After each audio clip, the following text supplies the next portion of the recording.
Vou saudar aqui pela primeira vez conosco no Faixa Livre o auditor fiscal do trabalho e diretor do Sindicato Nacional dos Auditores Fiscais do Trabalho, SINAIT, Lucas Reis. Lucas Reis, bom dia.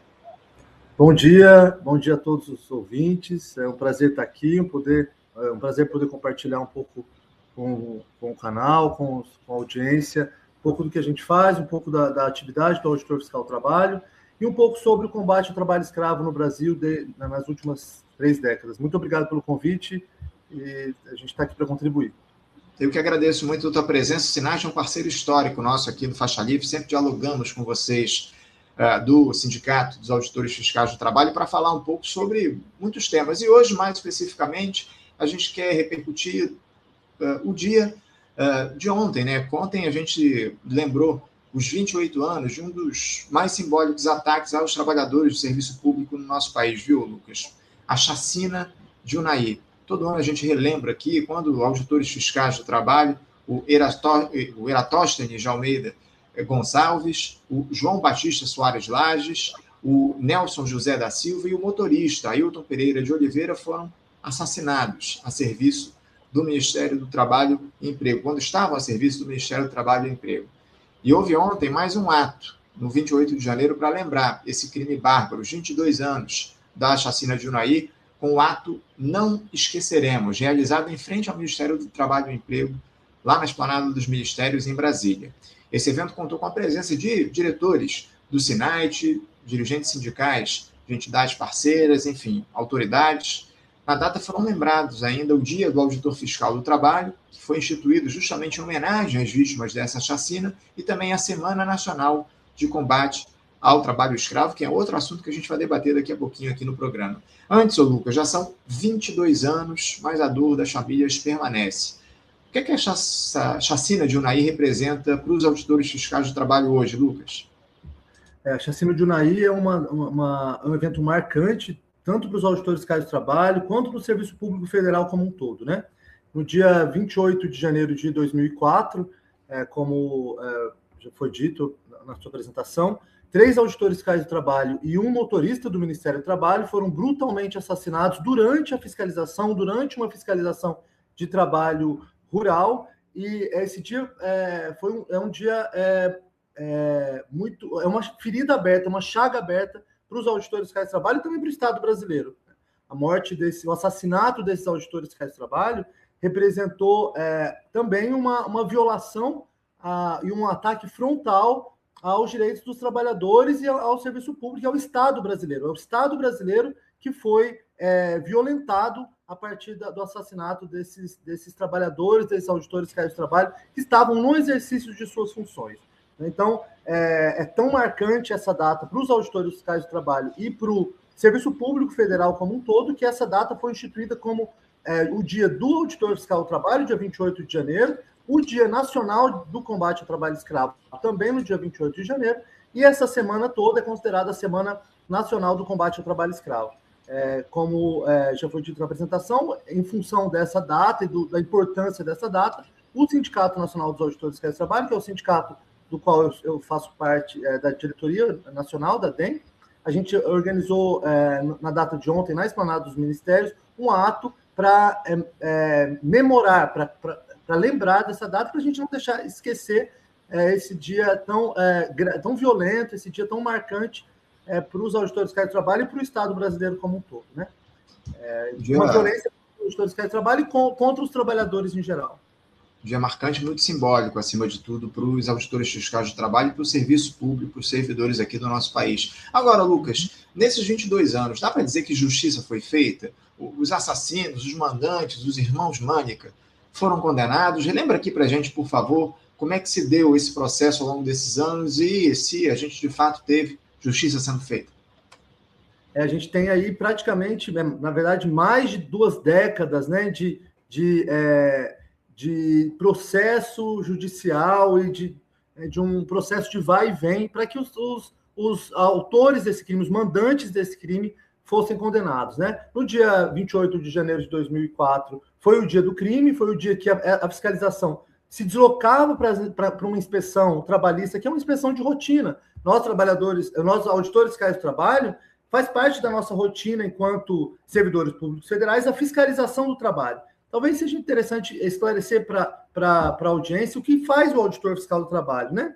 O auditor fiscal do trabalho é o servidor público federal, o servidor público concursado, vinculado ao Ministério do Trabalho, que é responsável pela fiscalização das relações de trabalho. Então, a gente se desloca até o local de trabalho, a gente fiscaliza se a legislação trabalhista tem sido cumprida, a gente fiscaliza se todos os trabalhadores estão registrados, se recebem férias, 13º, se a jornada de trabalho não é abusiva, se todos os trabalhadores têm depositado seu FGTS, a gente fiscaliza se os trabalhadores recebem equipamento de proteção individual, se existe risco de acidente de trabalho, ou seja, a gente se desloca até o local de trabalho para fiscalizar o cumprimento da legislação trabalhista. E era isso que os auditores fiscais do trabalho faziam no momento em que foram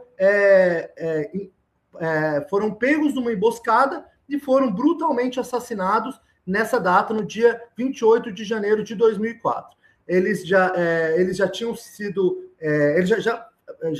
sido ameaçados naquela região, mas os auditores fiscais do trabalho não deixaram de cumprir o seu dever funcional, não deixaram de cumprir as suas atividades e se deslocaram até a zona rural, onde foram pegos numa emboscada por pistoleiros, e esses 4 membros do Ministério do Trabalho, 3 auditores fiscais do trabalho e um motorista, foram brutalmente baleados, né?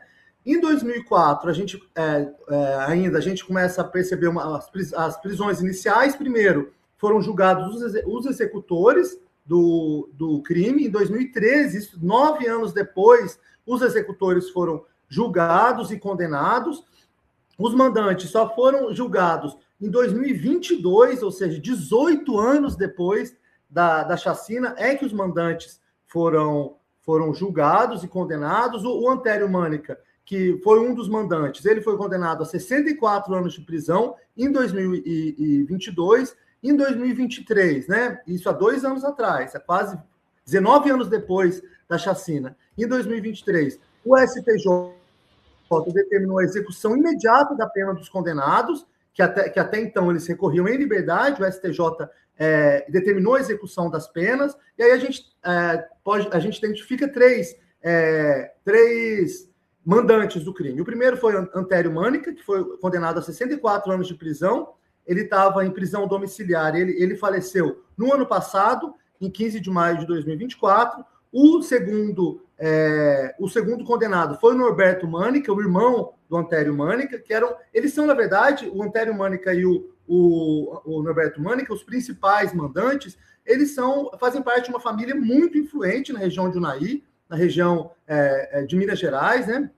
Eles, inclusive com poder político, já foram eleitos prefeito de Unai, já foram eleitos deputado federal, um deles. Então, é uma família muito poderosa e que se incomodava com a atuação dos auditores fiscais do trabalho, que fiscalizavam o cumprimento da legislação trabalhista. Isso é que motivou o assassinato dos auditores fiscais do trabalho. Então, os 2 principais mandantes, o Antério Mânica e o Norberto Mânica, foram condenados a 64 anos de prisão. Um deles faleceu no ano passado e o outro continua preso desde 2025 em um presídio em Unai.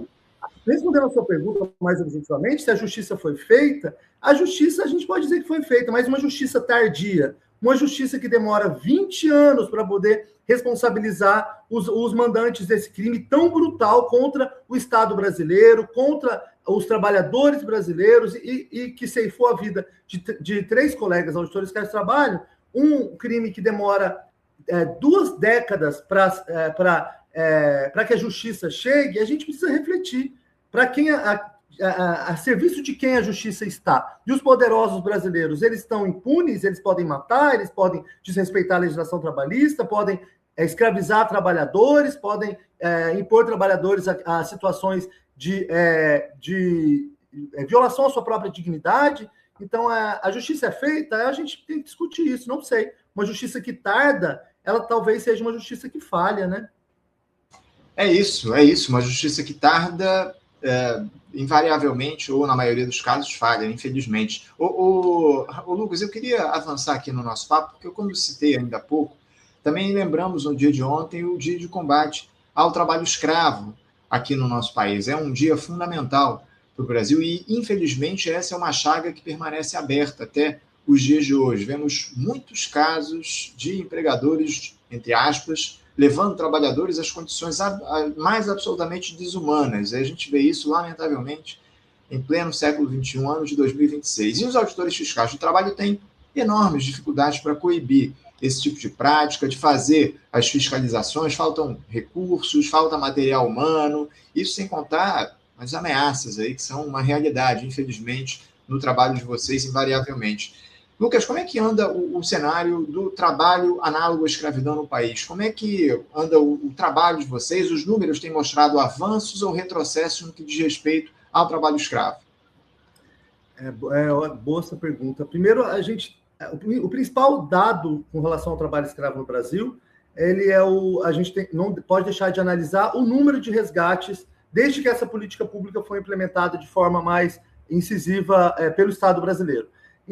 A partir de 1995, a gente percebe o Estado brasileiro criando políticas públicas de combate ao trabalho escravo. A gente percebe a criação, a partir de 1995, dos grupos especiais de fiscalização móvel no Ministério do Trabalho, que são grupos coordenados por auditores fiscais do trabalho que vão a campo atender as denúncias de trabalho escravo contemporâneo, isso a partir de 1995. A gente tem a lista suja de empregadores, a gente tem a alteração do artigo 149 do Código Penal, que estabeleceu as bases para caracterização do trabalho escravo contemporâneo. Então, a partir de 1995, quando o Brasil reconhece, diante dos organismos internacionais, a existência de trabalho escravo contemporâneo em seu território, a gente percebe uma tentativa do Estado brasileiro de coibir o trabalho escravo contemporâneo no Brasil, né?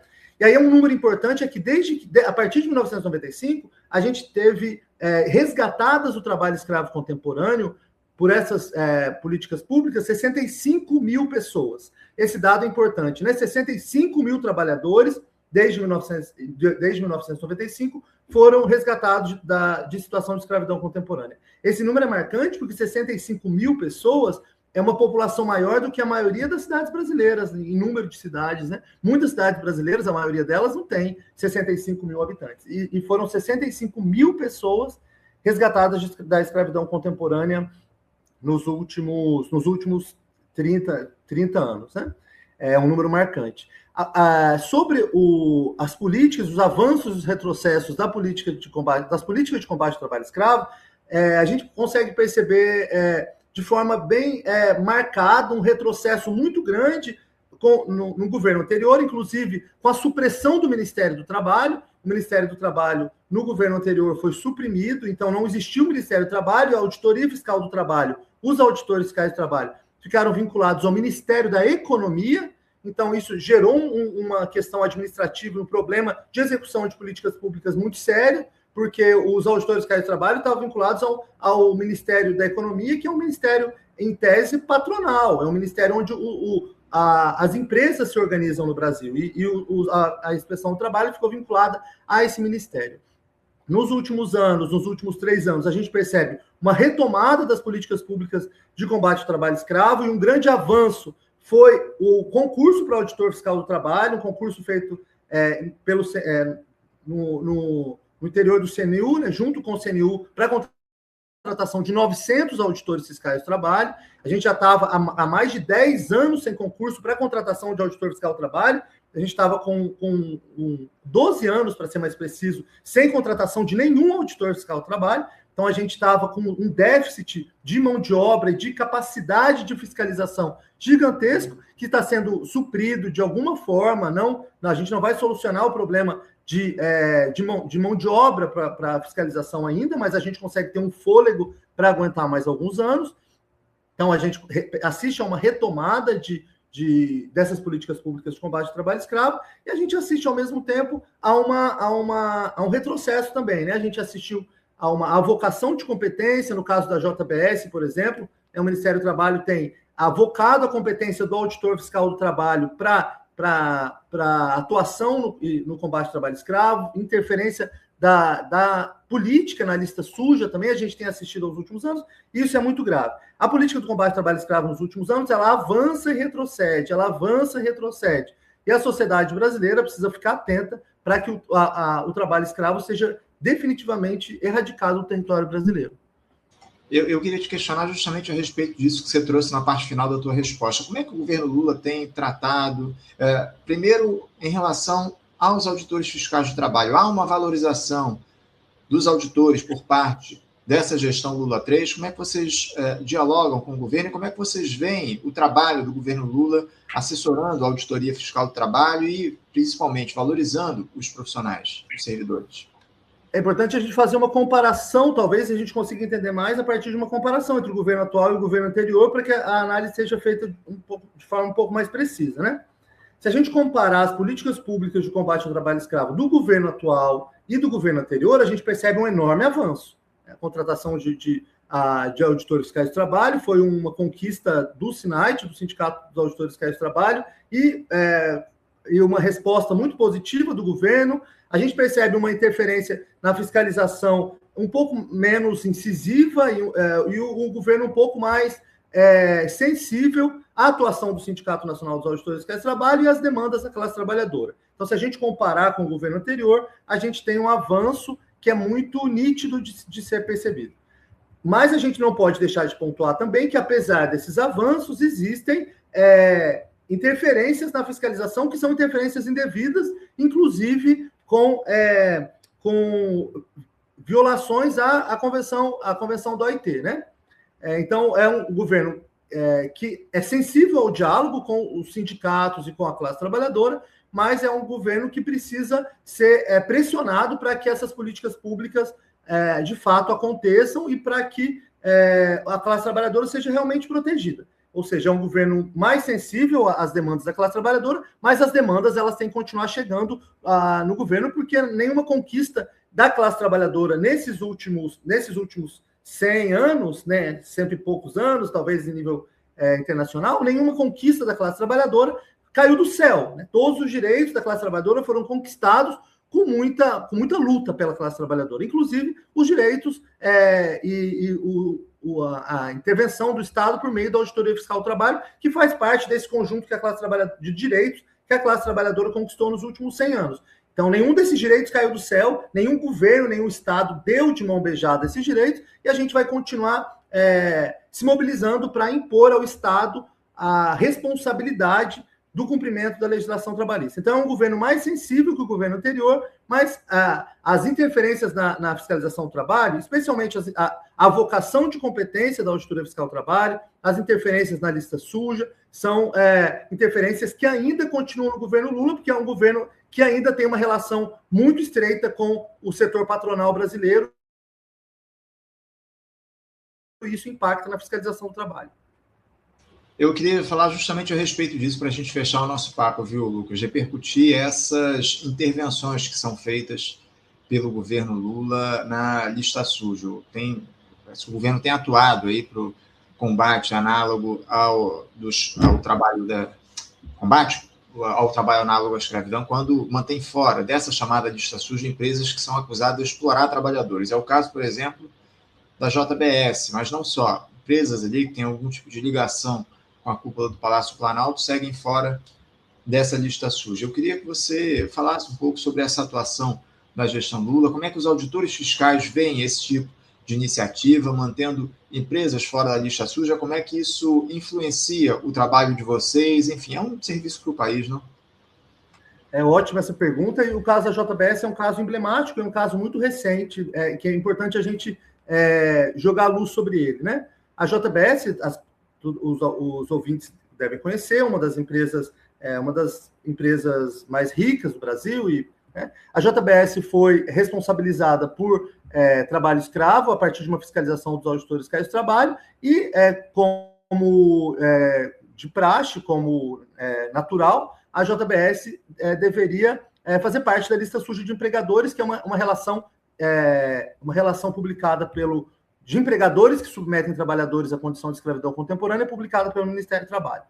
A partir do momento que a JBS entraria para a lista suja de empregadores, o ministro do Trabalho avocou a competência, ou seja, ele chamou para si a competência e excluiu o nome da JBS da lista suja. Isso é o que a gente chama de avocação, né? E isso é uma interferência na fiscalização, isso é uma interferência na atuação dos auditores fiscais do trabalho, e o Sindicato Nacional dos Auditores Fiscais do Trabalho impetrou um mandado de segurança contra a atuação do ministro do Trabalho, no sentido de excluir a JBS da lista suja, e esse mandado de segurança está em processo de julgamento pelo STJ.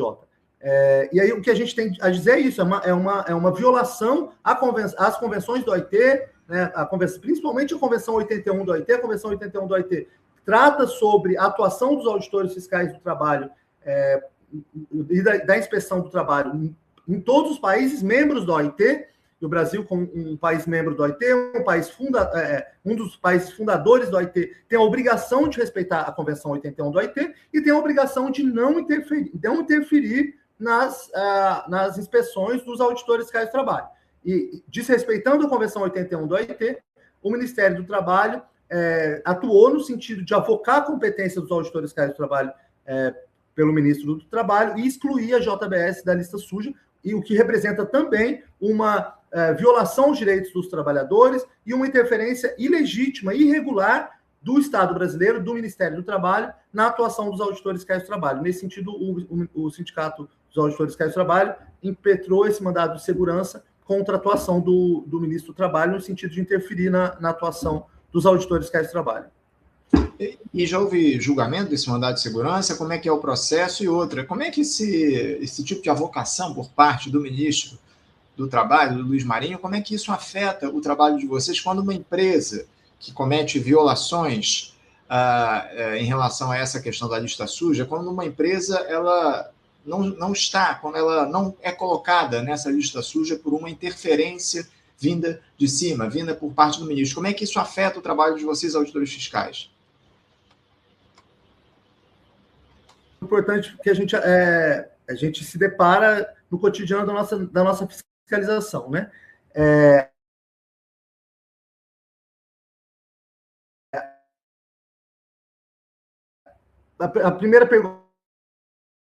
A sua primeira pergunta, como está esse dado do SINAIT, os advogados dos sindicatos auditores fiscais do trabalho impetraram esse mandado de segurança com pedido de liminar. O pedido de liminar foi concedido e o ato administrativo do Ministério do Trabalho inicialmente foi suspenso, mas depois a suspensão caiu e o ato dos auditores do Ministro do Trabalho está sendo válido e a JBS está, por enquanto, excluída da lista suja de empregadores. Isso se deu no fim do ano passado, bem próximo do recesso forense. Então, esse julgamento ainda vai ser retomado assim que o judiciário voltar a atuar, né? E o STJ estiver pronto para analisar. Mas, por enquanto, o ato do ministro do Trabalho está válido, a JBS está fora da lista suja e logo esse mandado de segurança deve ser julgado pelo judiciário brasileiro. Então, agora está nesse pé o processo judicial e nós, auditores fiscais do trabalho, estamos bem tranquilos para defender que a inspeção do trabalho que condenou que responsabilizou a JBS, ela deve ser cumprida e a JBS deve constar na lista suja de empregadores. Só uma coisa, Lucas, me permita. O que o ministro Luiz Marinho alegou para não colocar o nome da JBS na lista suja? A alegação é de que a CLT prevê que a competência é do ministro do Trabalho, só que a CLT ela é anterior à Convenção 81 do OIT. A gente entende que a CLT ela não foi recepcionada. Existe uma inconvencionalidade nesse artigo da CLT que prevê a competência para imposição de responsabilização ao ministro do Trabalho, né? Então a gente percebe que o superintendente regional do trabalho. A gente entende que a responsabilidade não é do superintendente, não é do órgão, mas sim do auditor fiscal do trabalho. É isso que é alegado pelo ministro do Trabalho. Ele se apega a uma previsão seletista, uma previsão anterior à Convenção 81 do OIT, para dizer que a responsabilidade, a competência é do órgão e não do auditor fiscal do trabalho. Essa é a alegação, né? E como isso interfere na nossa fiscalização? Isso interfere diretamente na nossa fiscalização, porque na nossa atuação. Porque o auditor fiscal do trabalho, nesse momento que a gente está aqui dialogando e conversando, tendo essa conversa tão importante sobre o trabalho escravo, existem auditores fiscais do trabalho nas 5 regiões brasileiras, no campo, nas cidades brasileiras, nas fábricas, fiscalizando o trabalho doméstico, combatendo o trabalho infantil, e no momento em que o auditor fiscal do trabalho ele passa a não ter um amparo legal, jurídico, para poder interditar as empresas, para poder responsabilizar as empresas pelas violações, para poder resgatar os trabalhadores de condição de escravidão contemporânea, o auditor fiscal do trabalho se sente frágil na sua atuação. Isso fragiliza a atuação do auditor fiscal do trabalho. Então, a vocação de competência, respondendo a sua pergunta, ela impacta a fiscalização porque ela fragiliza a atuação do auditor fiscal do trabalho, né? Fragiliza muito, compromete o trabalho de vocês e, acima de tudo, coloca em risco trabalhadores aqui no nosso país. A grande questão que se coloca é essa: os trabalhadores são colocados em uma situação análoga à escravidão a partir de um quadro como esse, onde o ministro do Trabalho, que era justamente para fortalecer a fiscalização, fortalecer o trabalho dos auditores fiscais, ele interfere de maneira indevida e retira ali a empresa da lista suja, a empresa que é próxima a figuras do governo, que tem interesses ali com o governo federal. É lamentável todo esse processo. A gente vai continuar aqui na denúncia, acompanhando tudo isso. Sempre que você tiver novidades, Lucas, você pode mandar aqui para a gente informações a respeito disso, que a gente volta a tratar aqui no programa. Quero agradecer mais uma vez a tua presença conosco aqui no Faixa Livre, nesta quinta-feira, deixar o meu desejo de um ótimo final de semana e um grande abraço a você. Eu gostaria de agradecer muito ao espaço, nós, os auditores fiscais do trabalho, nosso Sindicato Nacional dos Auditores Fiscais do Trabalho, SINAIT, a gente gostaria de se colocar à disposição do programa do Faixa Livre, para qualquer esclarecimento, para qualquer questão que envolva o mundo do trabalho ou que envolva a fiscalização do trabalho, a atuação do Estado brasileiro para garantir dos direitos dos trabalhadores. A gente está à disposição e a gente agradece muito a oportunidade, o espaço, a gente cumprimenta você e a sua audiência, e com um abraço muito fraterno. Estamos sempre fazendo esse diálogo aqui com o SINAIT, uma parceria valorosa que a gente tem aí com os auditores fiscais de trabalho nesse projeto que é o Faixa Livre. Obrigado, viu, Lucas? Um grande abraço para você. Até a próxima. Muito obrigado. Bom fim de semana. Um abraço. Até mais. Conversamos aqui com Tchau, Lucas Reis. Lucas Reis, que é auditor fiscal do trabalho e diretor do Sindicato Nacional dos Auditores Fiscais do Trabalho, SINAIT, falando sobre trabalho escravo, cenário do trabalho escravo no país, falando também sobre os 22 anos da chacina de Junaí, que foram lembrados no dia de ontem. Todo ano a gente entrevista aqui o pessoal do SINAIT para falar sobre a chacina de Junaí. Vocês que acompanham aqui o programa sabem bem desse nosso diálogo com o SINAIT, não só a respeito do 28 de janeiro, mas também sobre temas relacionados ao trabalho escravo no Brasil, enfim, a exploração do trabalho no país. A gente tem sempre esse diálogo aqui com o SINAIT e seguimos aqui nessa parceria.